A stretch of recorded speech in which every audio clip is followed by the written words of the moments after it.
Oh,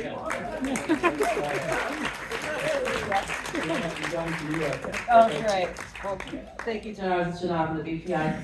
I'm glad you got your beers. Sorry it took so long. Well, we have a great room of listeners, let me tell you. What have you not been doing since we just hanging out. Doing a lot of heavy-duty listening, actually. I have to say, this audience is fantastic. You could hear really good listeners. How do you tell? What do you mean?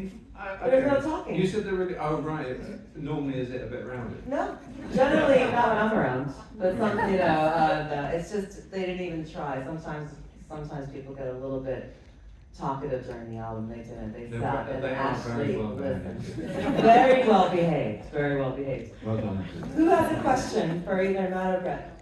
Yeah, can we get a microphone over here? Victoria's back, thank you, Victoria.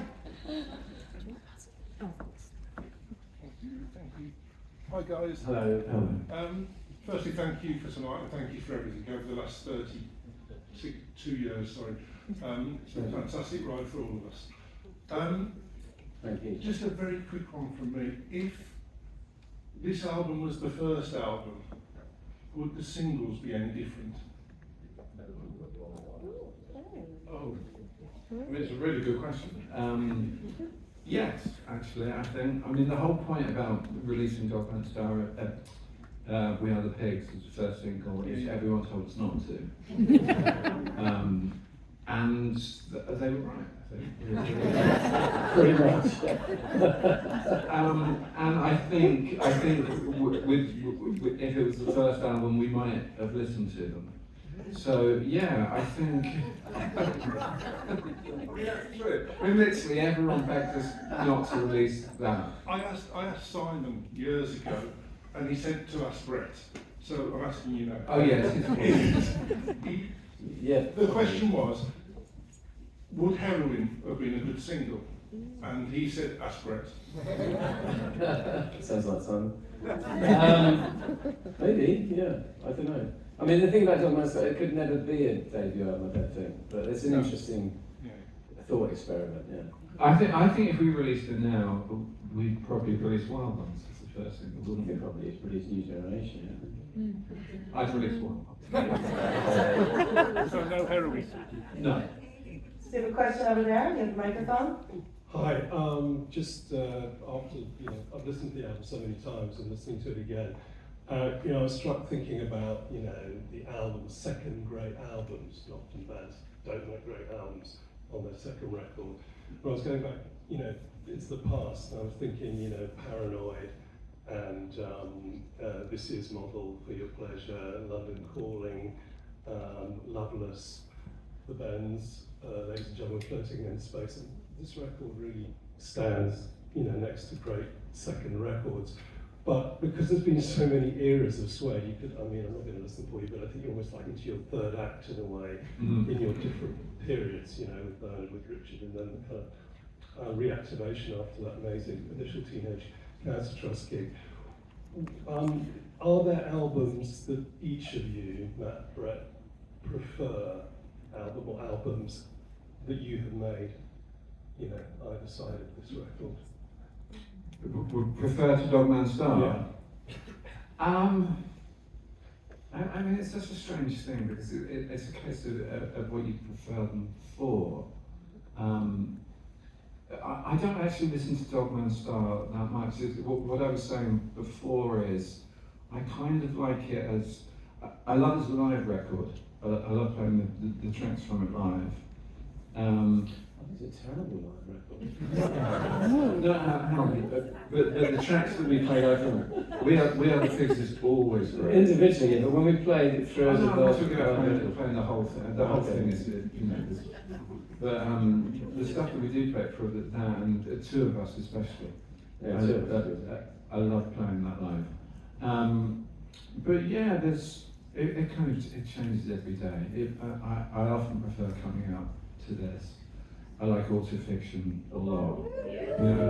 It's in a weird way. I'm kind of almost prouder of it than it being my favourite, if that makes sense. Yeah, I think it's a kind of a really impressive record, but I don't know if I like it. It's, do you know what I mean? We should definitely put that on the advert.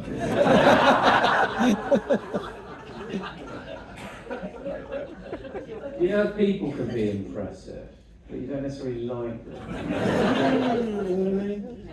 Yeah, that's really like- good analogy. I It's mean, sort of like, Dogman's. yeah, what was it like? It's impressive. It's not really like, it's like, you don't warm to someone that's Yeah. impressive. If Dogman Star was a person, it would be kind of like, oh, It's, I don't know, it's pretty hard. he's great, but yeah, don't invite him to.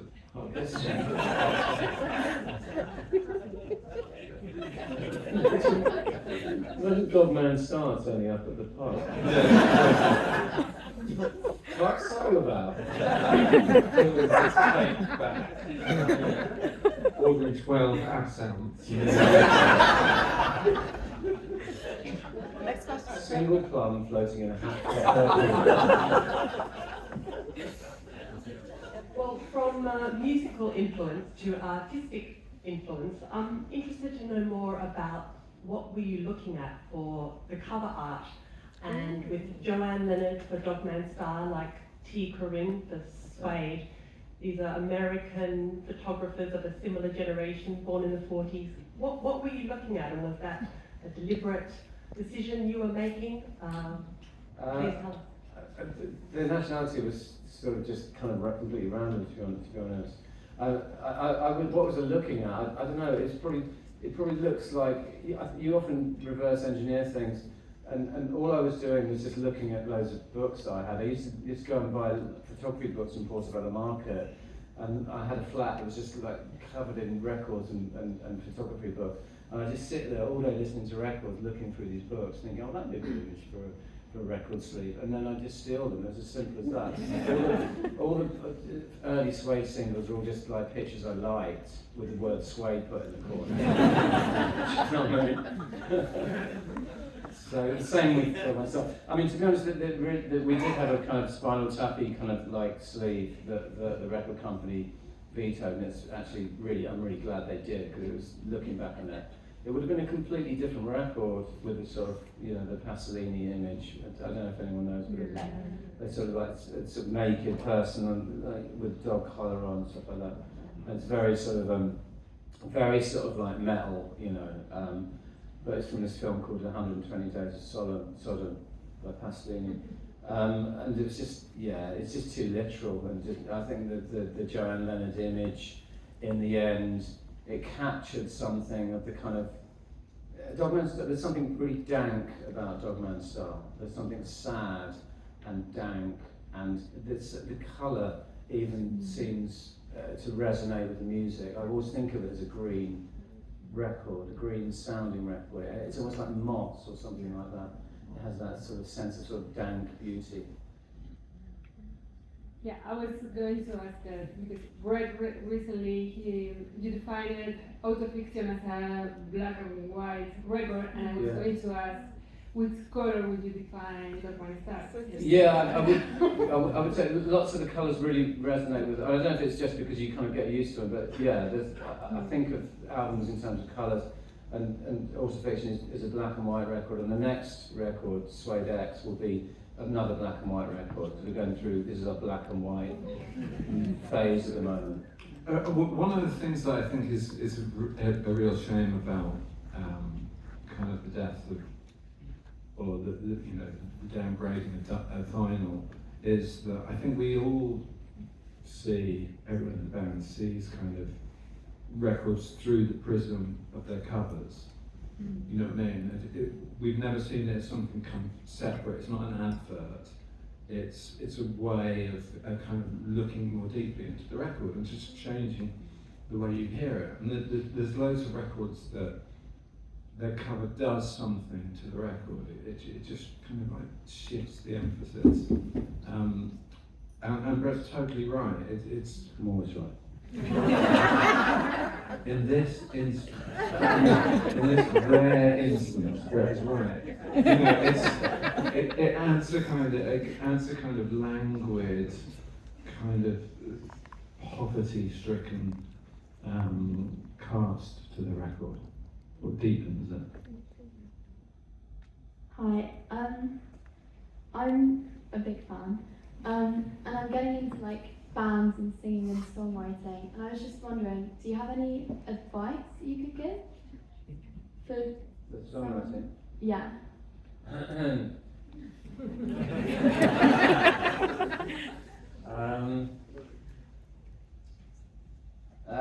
There's no formula for songwriting. There's no formula whatsoever. Don't listen to anyone that says there's a formula. It's all about personality. Okay. It's not about technique. It's all about personality. So beautiful songs are about personality. Leave technique to sort of people that want to be on Pop Idol. Do you know what I mean? It's all about personality. Okay. Can I also just really quickly say that the first songs that we wrote were terrible. This is really important. And the first things that you write, unless you're a very, very talented human being, will be terrible. Okay. But that's fine. And if Shakespeare's first stuff was terrible, I'm sure. You know what I mean? You have to get through that stuff, Yeah. and you do it by doing it.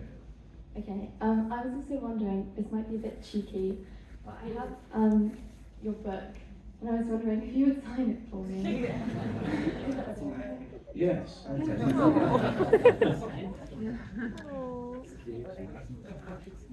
What's your name? Harriet.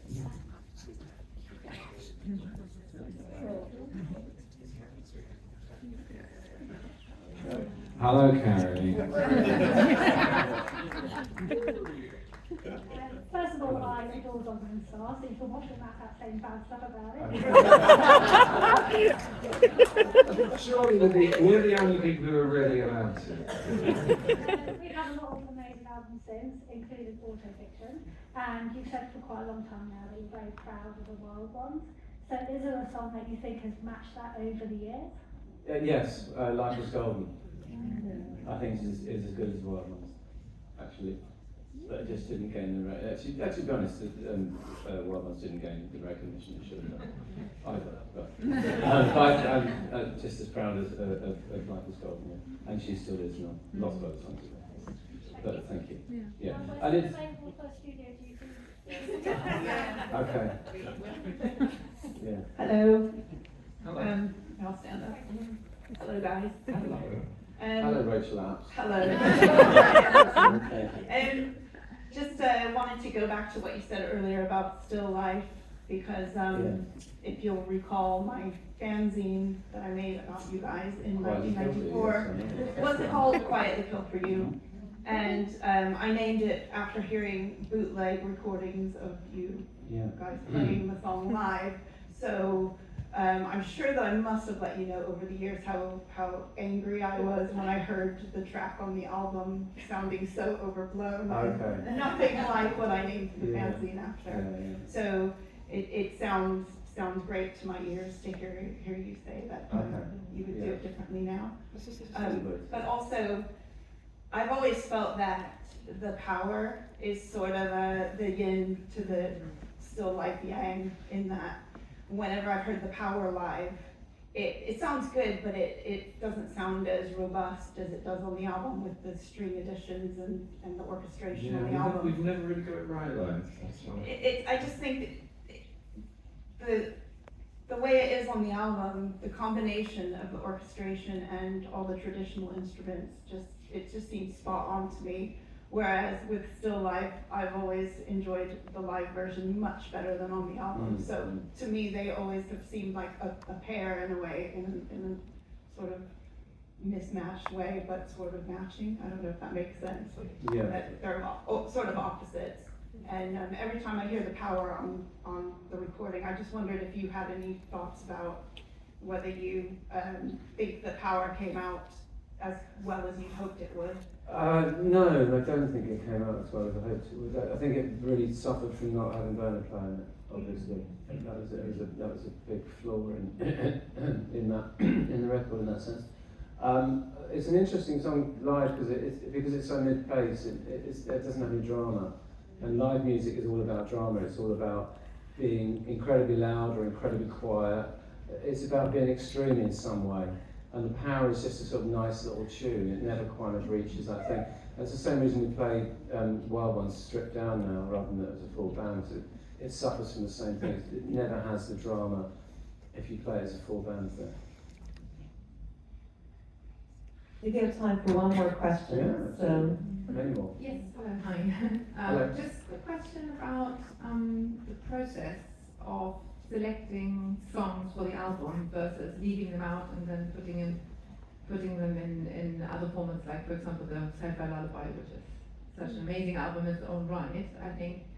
So how do you, as a group or individually, what's the process for you guys to select which of your material goes on any given album? And maybe also has that changed over the years? Well, that's something that keeps me awake at night, because there's so many. I think especially in the early days, there's so many songs that I wished had been on the albums and would have improved the albums. And now I'm much more. I think I had a much kind of more objective sense about this, and it's songs slip through the net less now, because we sort of like live with them more, and I'm able to view them in a different way. But there's lots of songs on the you know, when we had B-sides like My Insatiable One and My Dark Star and things like that, and Killing of a Flash Boy, that should have been on the albums, and they would have made the album stronger. I think one of the things is, especially when you start, it never occurs to you that you might dry up a little bit. So it's just kind of like, oh, it is a great song, let's get it out. You know, and you know, when we came to do Dogman Star, we wrote the songs for the album. Yeah. And then, you know, when we had enough, we stopped and recorded the album. And you know, the next good thing would be saved for a B-side. It wasn't like we sat there with 30 songs and went, okay, this is the album. We kind of wrote to order. Yeah. And suffered for us. One last question. Yeah, hi. Hello. Once I read Dogman Star, just the title, represents just a social journey, the steps of a journey from gutter to star. Since this is maybe your successful album, and in light of your experience, which is the album which represents the milestone of this journey? Which represents the what of this The journey? milestone of this journey. The milestone, another milestone Oh, I of see, this which is the journey. kind of stations of the cross. Yeah. Yeah, it's interesting. I don't think the title is the right title for the album. Actually, it's become the right title because these things just do. But the album, the Dogman Star, it's kind of like about a journey, it's about ambition. And I don't think the album's really about ambition. I think there's one or two songs on it. The Power's about ambition. But the album's much more about disintegration than it is about ambition. I think it was part of, sort of, in the 90s, you weren't allowed to be weak. And even Suede, who were very, we wore our, sort of, we inverted our kind of weaknesses and our strengths quite, in quite an interesting way. But even in the 90s, you weren't allowed to show vulnerability. And I think if we somehow, in some alternative universe, sort of written Dogman Star now, it would have had a different title, more fitting to the sense of disintegration and vulnerability that the record actually has. I think that the title Dogman Star is slightly misleading. So autofiction represents as a rebirth, maybe. Sorry? As a rebirth, maybe. In my opinion. A rebirth. Autofiction. Oh, sorry. Autofiction. Yeah. Is the real rebirth, in my opinion. Yeah. Yes. I'd say so. I mean, the title doesn't refer to that, but yeah, I think so. Yeah. And this time it is the last question. He's been raising his hands for so long, I have to. No. Thank you. Hi, man. Hello. How are you doing? Just from the listener's perspective, I suppose. For example, right now, as you're talking, there's almost certainly somebody going to be listening to your music, and it can mean a hell of a lot to them. It can be very intense. Can you describe what that maybe feels like to you? What some of your music, you're writing about high rises, and somebody, the ceiling might be living in a crappy bedsit, but they're listening to Suede, and it means a hell of a lot to them. Can you describe what that means to you, knowing that? It's amazing. I mean, I kind of know how it feels because I've been there as a listener. You know, I spent my sort of teenage life lying on beds, listening to records and drowning in other people's words and other people's melodies, and so I know how powerful pop music, rock music can be, how transformative and how connecting it can be. So I'm always humbled to be part of that chain, to be part of that kind of relay race of being passed the baton and then passing on to other people, and that's always a wonderful thing to be part of that process. So yeah, that's what I can say about that. And you, Matt? I couldn't agree more. I mean, I think, and again, as you grow older, I think it becomes more important. You know, we spent our adult lives doing this. You know what I mean? And a lot of the impetus when you start is not particularly kind of artistic or moral or anything. You know, you just want to make a great racket and you want to be famous and you want people to like you and stuff like that.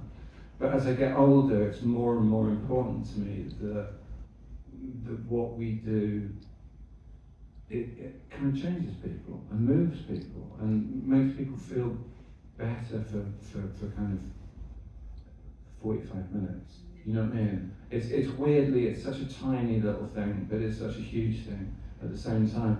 And I'm always grateful when people come up and say, this song means so much, this song changed my life, or even a tiny thing. You know what I mean? Oh, this is my favourite song to listen to when I came home from school. Anything like that. It's just like the privilege of being part of other people's lives who you don't know. It's a lovely thing. It really is. It's a fantastic thing. Beautifully said. Let's give a hand to Danley.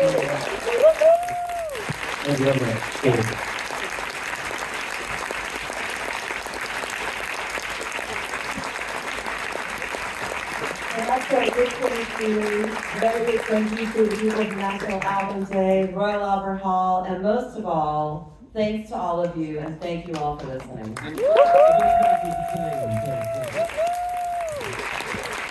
Yes, thank you.